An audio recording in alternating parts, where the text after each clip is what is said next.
Hey, what's up guys? So in this video, we will see how to split screen on the Oppo A5x.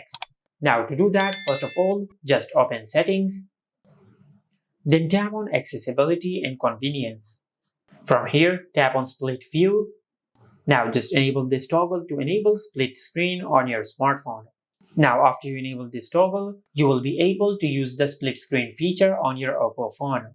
Now to use this feature, first of all, just open any app. For an example, I will open the YouTube app. Now just swipe up with 3 fingers on the screen to open the split screen feature. And from here, you can open any other app. Just like that. Now, if you tap on the bar at the middle of the screen, you can swipe the sides of the apps.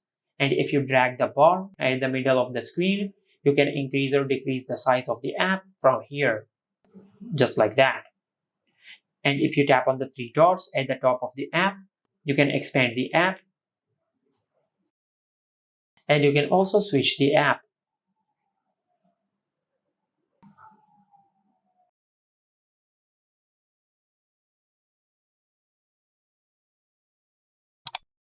Just like that.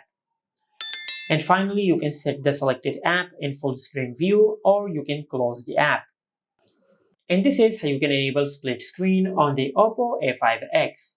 Make sure to like, comment, and subscribe. Thank you for watching.